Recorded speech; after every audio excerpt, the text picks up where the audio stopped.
राधे राधे महाराज जी। महाराज जी, आज का प्रश्न ये है कि हमने देखा है अक्सर हमारे अड़ोस पड़ोस में, रिश्तेदारों में किसी ना किसी की मृत्यु होती रहती है। तो प्रभु जी, जब हमने देखा है कि जब शव यात्रा से लोग लौट कर आते हैं तो बहुत से लोग तो नहाते हैं और बहुत से नहीं नहाते। कुछ लोग पानी के छींटे ऊपर मार लेते, कुछ नहीं भी मारते। तो क्या करना सही है, क्या करना गलत है? क्या नहाना सही है या ना नहाएं, ऐसे ही चलेगा? तो इस पे थोड़ा प्रकाश डालिए ताकि हम लोग समझ सकें सब, क्या सही है और क्या गलत है। गरुड़ पुराण और सनातन शास्त्रों में साफ कहा गया है कि जब कोई व्यक्ति शव यात्रा में जाता है या श्मशान घाट तक जाता है तो वहां से लौटकर स्नान करना केवल शरीर की सफाई नहीं है, बल्कि यह एक गहरी आध्यात्मिक प्रक्रिया है। शमशान घाट वह स्थान है जहां जीवन और मृत्यु की ऊर्जा आमने सामने होती है। वहां सिर्फ लकड़ियां नहीं जलती, वहां सिर्फ शरीर नहीं जलता, वहां उस व्यक्ति की पूरी जीवन यात्रा का अंत होता है और आत्मा की नई यात्रा की शुरुआत होती है। ऐसी जगह से लौटकर उसी अवस्था में घर में प्रवेश करना, दुकान जाना या कार्यस्थल पर चले जाना, ये शास्त्रों की दृष्टि में भारी भूल मानी गई है। आज के समय में लोग कहते हैं हम तो मॉडर्न हो गए हैं। ये सब पुराने जमाने की बातें हैं। कई लोग शव यात्रा से सीधे अपने घर चले जाते हैं, कोई दुकान खोल लेता है, कोई व्यापार संभालने लग जाता है, कोई बच्चों के पास बैठ जाता है। उन्हें लगता है कि नहाने से क्या फर्क पड़ता है, लेकिन दोस्तों फर्क बहुत गहरा पड़ता है।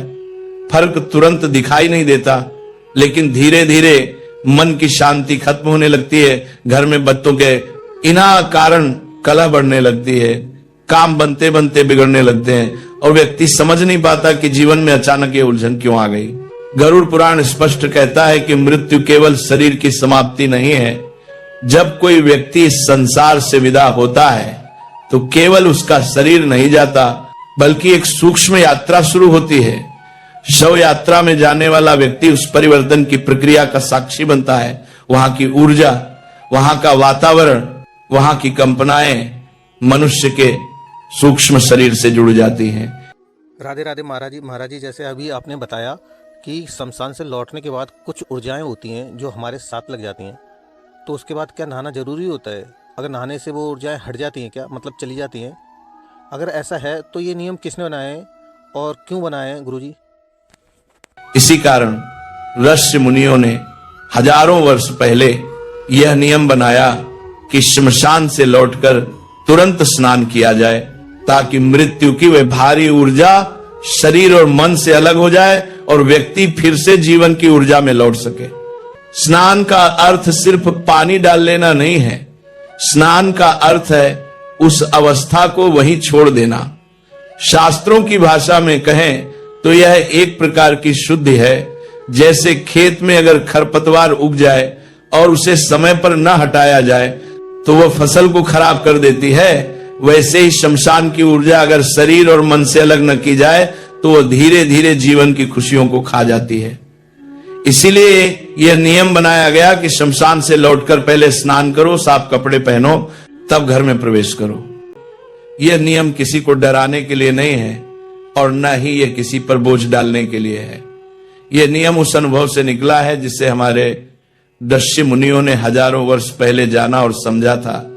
जो लोग इस नियम का पालन करते हैं वे अनजाने में स्वयं को और अपने परिवार को सुरक्षित रखते हैं, और जो लोग इसे हल्के में लेते हैं उन्हें अक्सर बिना कारण बेचैनी, मन का भारीपन और जीवन में अटकाव महसूस होने लगता है। गरुड़ पुराण के अनुसार श्मशान वह क्षेत्र है जहां पृथ्वी, अग्नि, वायु और आकाश चारों तत्व एक साथ अत्यंत सक्रिय रहते हैं। वहां केवल लकड़ी और चिता नहीं जलती, बल्कि असंख्य सूक्ष्म कंपनाएं, अधूरी इच्छाओं की छायाएं और विचलित अवस्थाएं भी सक्रिय रहती हैं। यही कारण है कि वहां का वातावरण सामान्य स्थानों जैसा नहीं होता।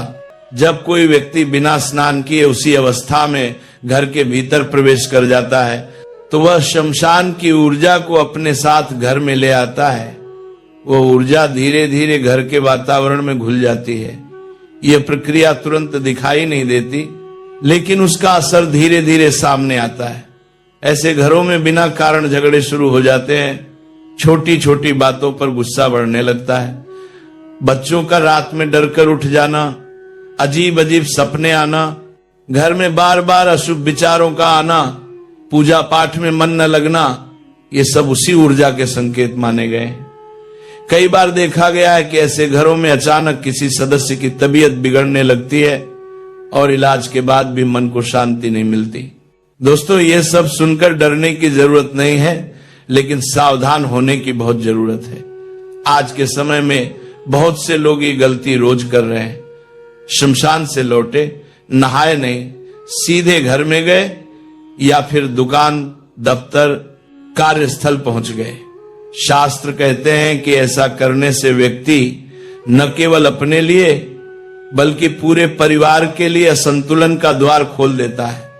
यह दुर्भाग्य किसी शाप से नहीं आता, बल्कि नियमों की अनदेखी से आता है।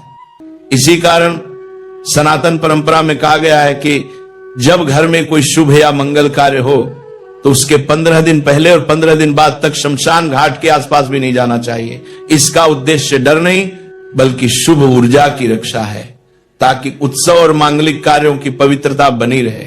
गरुड़ पुराण यह स्पष्ट करता है कि जब किसी जीव का शरीर पंच तत्व में विलीन किया जाता है तब उसकी आत्मा अत्यंत भ्रमित अवस्था में होती है। वह अपने शरीर से अलग हो चुकी होती है, लेकिन अपनी पहचान अपने घर और अपने परिजनों से अभी पूरी तरह अलग नहीं हो पाती। उसी समय अंतिम यात्रा में शामिल लोग उसके सबसे अधिक निकट होते हैं, विशेषकर वे लोग जो उसके अपने होते हैं, जिनसे उसका गहरा मोह जुड़ा होता है। ऐसे में आत्मा सूक्ष्म रूप से उनसे जुड़ने का प्रयास करती है, खासकर उन लोगों से जिनके मन में अत्यधिक शोक, डर, क्रोध या मोह होता है।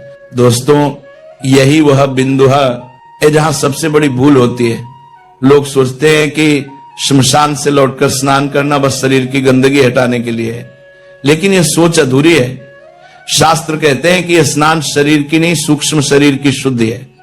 मनुष्य केवल यह देह नहीं है, उसके भीतर एक सूक्ष्म अस्तित्व भी होता है जो भावनाओं, अनुभवों और वातावरण से प्रभावित होता है।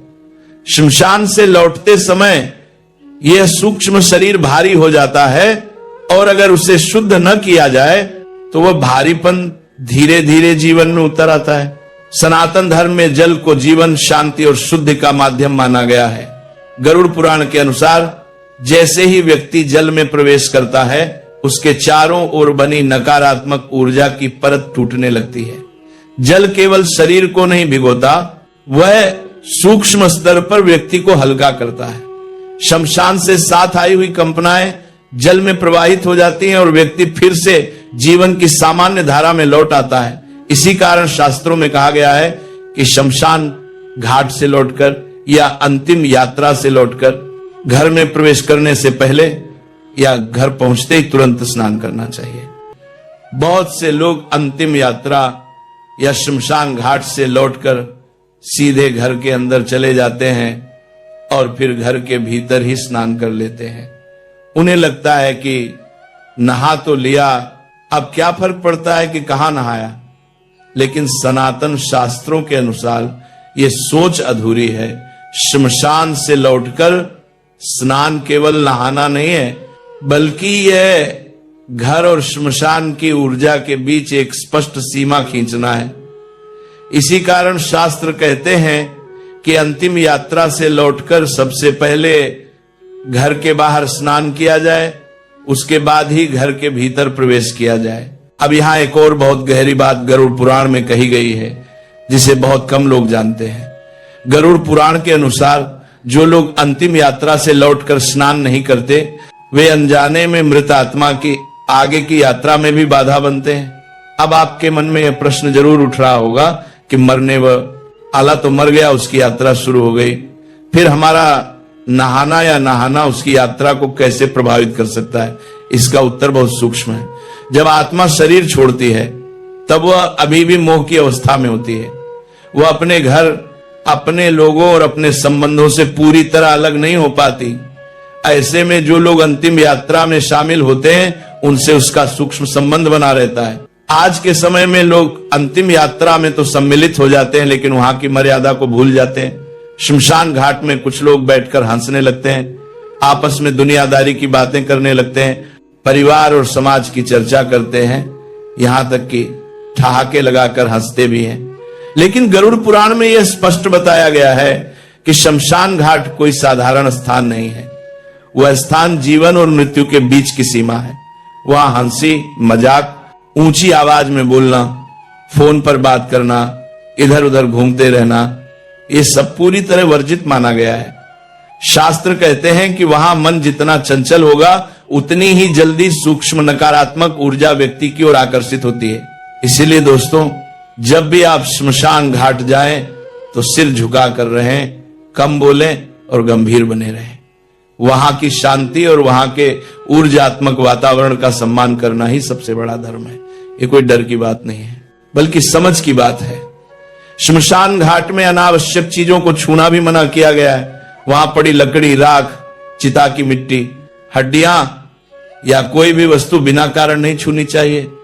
गरुड़ पुराण के अनुसार इन वस्तुओं पर मृत आत्मा की सूक्ष्म छाप हो सकती है, जो जीवित व्यक्ति के साथ घर तक चली आती है और फिर जीवन में असंतुलन पैदा कर सकती है। जब कोई व्यक्ति श्मशान से लौटकर स्नान नहीं करता तो आत्मा को यह भ्रम होता है कि उसका संबंध अभी भी जीवित संसार से बना हुआ है। वह बार बार उन्हीं लोगों के आसपास मंडराती रहती है जिन्हें वह अपना मानती है।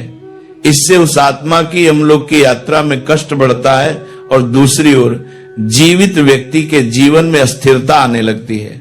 यही कारण है कि शास्त्रों ने स्पष्ट नियम बनाया कि स्नान करके ही घर में प्रवेश किया जाए, ताकि आत्मा और जीवित व्यक्ति दोनों की यात्रा अपने अपने मार्ग पर सुचारू रूप से आगे बढ़ सके। कई लोग शव यात्रा में मृत व्यक्ति का नाम लेकर जोर जोर से विलाप करते हैं। शास्त्रों में कहा गया है कि अत्यधिक विलाप आत्मा को बांध देता है। श्रद्धा रखें, आंखों में आंसू हो तो हो, लेकिन मन में प्रार्थना होनी चाहिए कि ईश्वर इस आत्मा को शांति दे। बार बार नाम लेकर चिल्लाना, खुद को संभाल न पाना, इससे आत्मा की आगे की यात्रा कठिन हो जाती है। शांति, संयम और मौन ही आत्मा के लिए सबसे बड़ा सहारा बनता है। आज के समय में एक और बड़ी गलती देखने को मिलती है। शव यात्रा में लोग बहुत संख्या में आते हैं, लेकिन मर्यादा भूल जाते हैं। अर्थी को कंधा देने के लिए धक्का मुक्की, जल्दबाजी, मजाक करते हुए चलना, यह सब अनुचित माना गया है। शव यात्रा में धीमी चाल, संयमित कदम और सिर झुकाकर चलना श्रेष्ठ बताया गया है।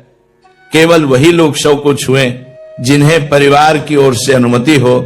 बिना कारण बार बार शव को छूना या देखने की कोशिश करना भी गरुड़ पुराण में उचित नहीं माना गया है, क्योंकि उस शरीर को छूने की अनुमति सीमित लोगों को ही दी जाती है। दोस्तों, शव यात्रा के समय खाना पीना भी वर्जित बताया गया है। आजकल लोग पान, सिगरेट, गुटखा, चाय पीते हुए शव यात्रा में चलते हैं, लेकिन शास्त्र कहते हैं कि यह भोग का नहीं, त्याग का समय। इस समय मौन, संवेदना और प्रार्थना का है। कम शब्दों में सांत्वना दें। अपने दुख, अपनी परेशानियां या लंबे उपदेश देना भी ठीक नहीं माना गया है। परिवार के प्रति संवेदना रखें और मन में डर नहीं, स्वीकार का भाव रखें।